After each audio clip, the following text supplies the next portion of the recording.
What the heck is going on with Guild Wars 2 in 2026? There is so much activity and buzz going on with this game, and admittedly, it's weird because the new expansions models that the ArenaNet has set up, we're getting less content, and the updates are, few and far between. And then when usually the post expansion updates come out, they usually don't land too well. For example, this last one, which updated the wardrobe and then added quick play to raids and strikes, didn't really go over well with everybody. Yet there's still this, I would say, positive buzz and energy around the game, despite it being in like this awkward position. Don't worry, this is not a doomer video, but I do want to discuss the state of Guild Wars 2 with, admittedly, there's a big looming thing going on in the background in ArenaNet, possibly a Guild Wars 3.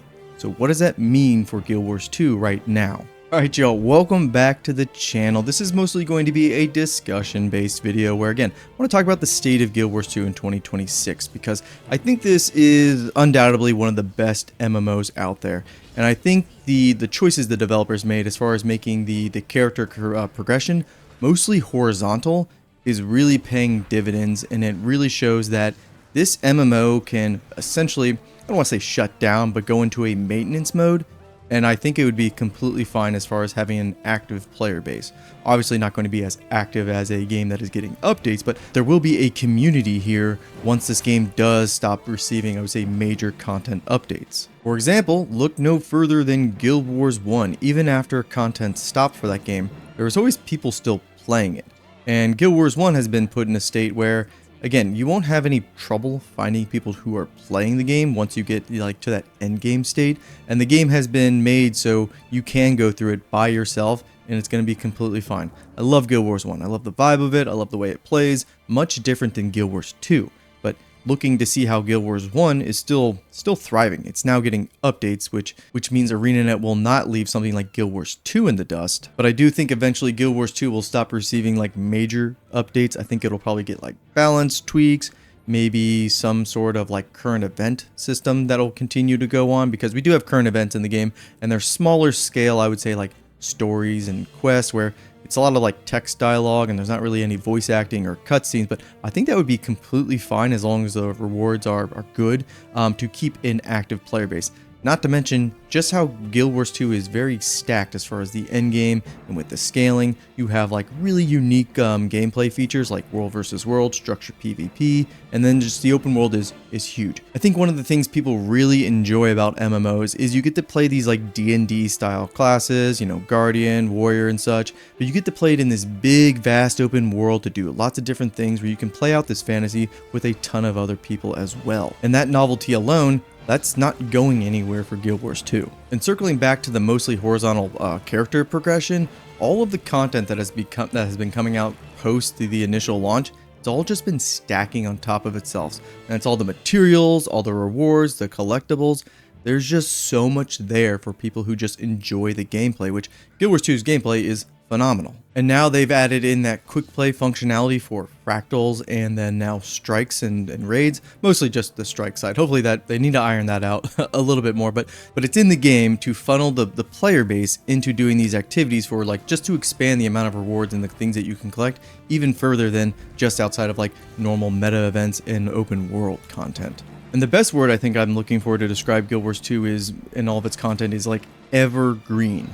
Evergreen content. As in, it's really not going to age. They've put it in a position to where everything is rewarding, everything is relevant. And you can't say that for every MMO. Like, for example, say they just completely stopped making content for retail WoW. In my opinion, that game would be absolute garbage if it just stopped where it is, because they set it up in a way to make everything seasonal. You're not doing the seasonal stuff, you're not getting the best stuff. They leave all the content that was in the past, they leave it behind, and it's all just geared towards of like the most recent content patch, and that is it. That is not the case for Guild Wars 2. Castoria and the Visions of Eternity stuff, that's just more content stacked on what we've already received before. You're never going to run out of things to do in this game or finding people to do those things with. So now let's talk about the elephant in the room, or the siege turtle. I don't know, they're both pretty big.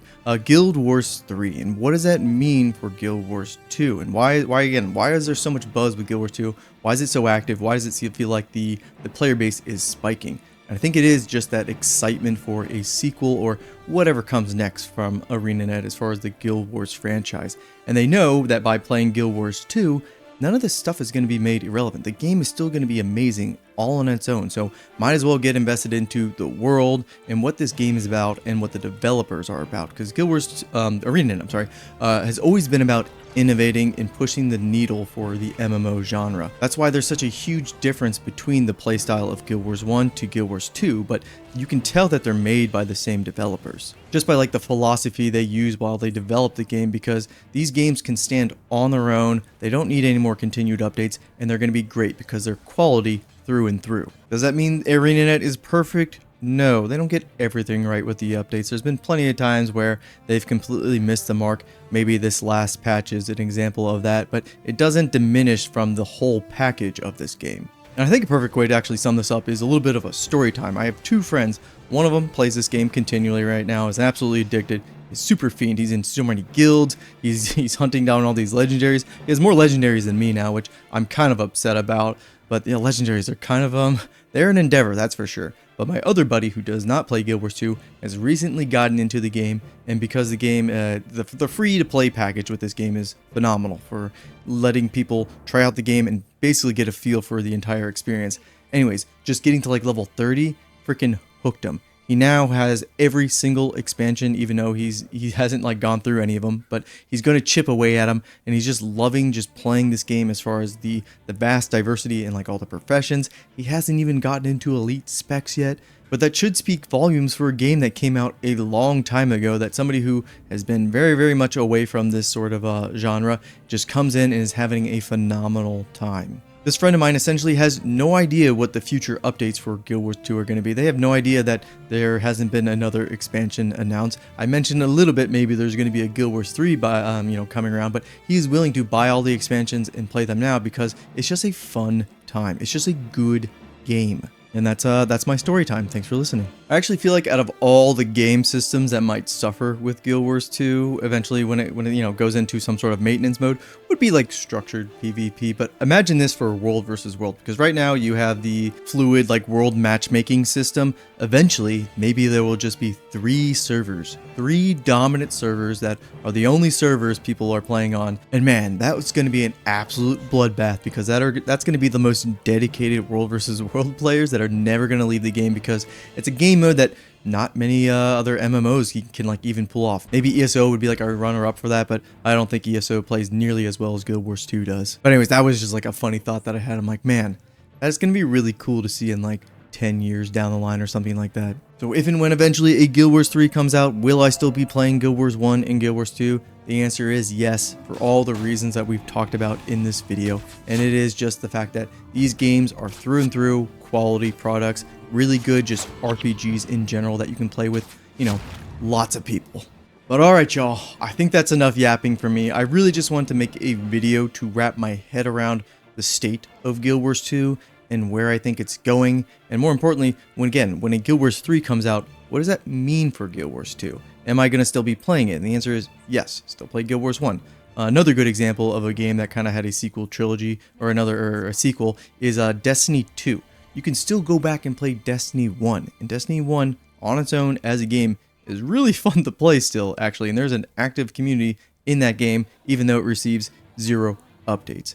Destiny 2, on the other hand, kind of in a really, really shit place. But anyways, that's not the point. The point is, I like when MMOs end, and then the previous one is just in the state of just being a very complete package as far as a multiplayer game, and then the sequel hopefully innovates, pushes the bar as far as where the genre can go, because stagnation has basically been the story of the MMORPG for the longest time. You had WoW come out, everybody tried to clone that. You had something like Final Fantasy XIV come out, which really showed that MMOs can have a fantastic story, some of the best stories as far as just like RPGs and games in general. And then Guild Wars 2 came out and showed that you can have this hybrid combat system that's very fluid. And then the business model for Guild Wars 2, we haven't even talked about that, but Guild Wars 2 is the best value for your buck, period. This is just, they're so generous with the amount of content you get in this game. It's just crazy. It just really makes you take a step back and appreciate these developers, and you want to support them and what they want to do next as far as, again, a Guild Wars 3 hopefully. But anyways, all that is my video. That is me done ranting. If you've made it this far, thank you very much, and I will see you next time. If you liked what we were just talking about here, I don't know, comment below and we can keep talking about Guild Wars 2, because I could yap about this all day. I could yap about a lot of MMOs all day. Anyways, see y'all. Bye.